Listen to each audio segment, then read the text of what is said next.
En principal, Monsieur le chef du deuxième groupe d'opposition. Oui, Monsieur le Président. Donc, on a appris hier que les frais de scolarité vont être gelés pour 2 ans, qu'on va maintenir la bonification des prêts et bourses et que les universités vont être compensées pour ce gel. La question qu'on se pose tous, c'est avec quel argent on va financer les universités avec ce montant additionnel. Or, on apprend effectivement que ce matin, on va couper 50 millions dans les budgets des hôpitaux pour les chirurgies. J'ai bien entendu le ministre de la Santé nous assurer qu'il n'y aura aucun volume, aucune chirurgie qui va être diminuée dans aucun hôpital. Je veux être bien sûr de ça. Maintenant, c'est pas ce que nous disent les responsables d'établissements. Ils nous disent qu'il y aura effectivement un impact sur les chirurgies. On sait qu'il y a des chirurgies qui sont pas faites dans les délais raisonnables.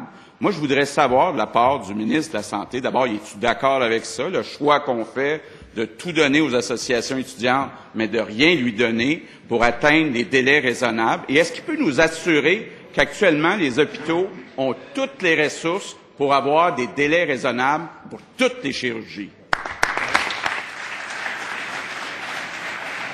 Monsieur le leader du gouvernement. J'aurais bien aimé laisser répondre mon collègue, mais je devrais que la réponse était un peu alambiquée. La question est un peu alambiquée. D'ailleurs, je me serais cru hier soir, monsieur. S'il vous plaît, s'il vous plaît.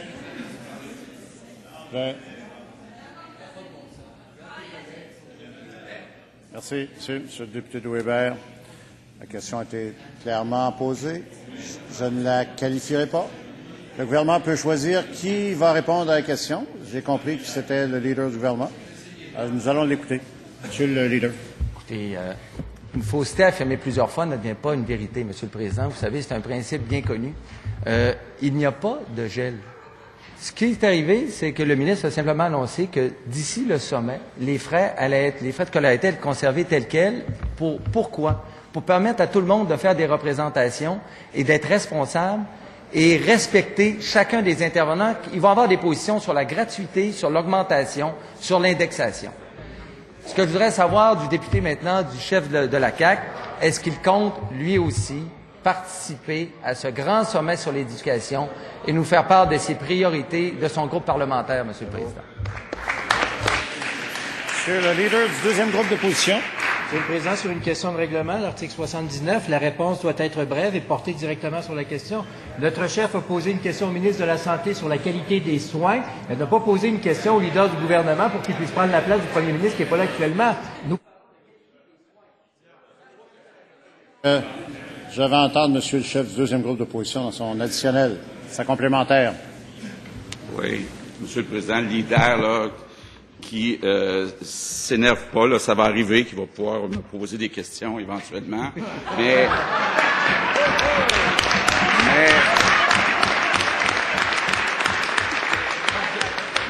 ma question est simple, Monsieur le Président. Gouverner, c'est faire des choix. Ce gouvernement-là a décidé, là, et on a tous entendu ça, ils vont donner 32 millions aux universités. Évidemment, c'est 32 millions qu'on n'a pas pour les hôpitaux. Moi, je veux savoir là, si le ministre de la Santé est d'accord avec ce choix-là et s'il peut nous rassurer que toutes les chirurgies dans les hôpitaux vont être faites dans des délais raisonnables, dans ce qu'on appelle un délai recommandé. Monsieur le ministre de la Santé. Monsieur le Président, la question du deuxième chef de l'opposition comportait tellement d'éléments que c'était difficile de choisir quelle était vraiment la vraie question.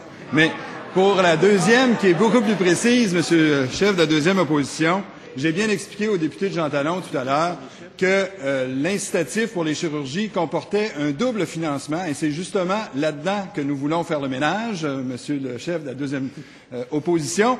Et vous ne serez pas contre cette procédure qui vise justement à diminuer les frais administratifs et à permettre qu'on donne des soins aux patients sans que ça n'en coûte davantage à cause de frais administratifs qu'on en paye 2 fois, Monsieur le Président. C'est là-dedans qu'on veut apporter un contrôle rigoureux des dépenses de l'État de façon à ce que les patients soient traités. Deuxième complémentaire, Monsieur le chef du deuxième groupe d'opposition. Monsieur le Président, on ne parle pas de couper dans les structures ou dans la bureaucratie. Là, on parle des services aux patients dans les hôpitaux. C'est ça qu'on parle. Monsieur le Président, est-ce qu'il peut nous rassurer? Parce que quand il vient le temps de donner aux associations étudiantes puis de faire un gel irresponsable des frais de scolarité, il y a de l'argent. Quand lui en demande, est-ce qu'il y en a de l'argent, le président du Conseil du Trésor, est-ce qu'il peut nous assurer que les chirurgies vont être faites dans un délai raisonnable? C'est une question simple. Monsieur le ministre de la Santé. Monsieur le Président, je pense que la question s'adressait à moi. Je n'en suis pas convaincu encore, mais je peux assurer cette Chambre que les patients vont être traités dans des délais raisonnables, qu'il n'y a pas de coupure, comme le laisse sous-entendre le chef de la deuxième opposition. Ce que nous faisons, c'est un bon contrôle des dépenses de l'État, de façon à ce que l'argent qu'on investit aille réellement à traiter des patients et non pas à payer en double pour des frais administratifs et des frais de soutien. C'est ça que nous voulons faire pour les Québécois et c'est sûrement pas le chef de la deuxième opposition qui va nous reprocher de pouvoir resserrer les contrôles de l'État et de faire en sorte qu'on en a pour notre argent, Monsieur le Président.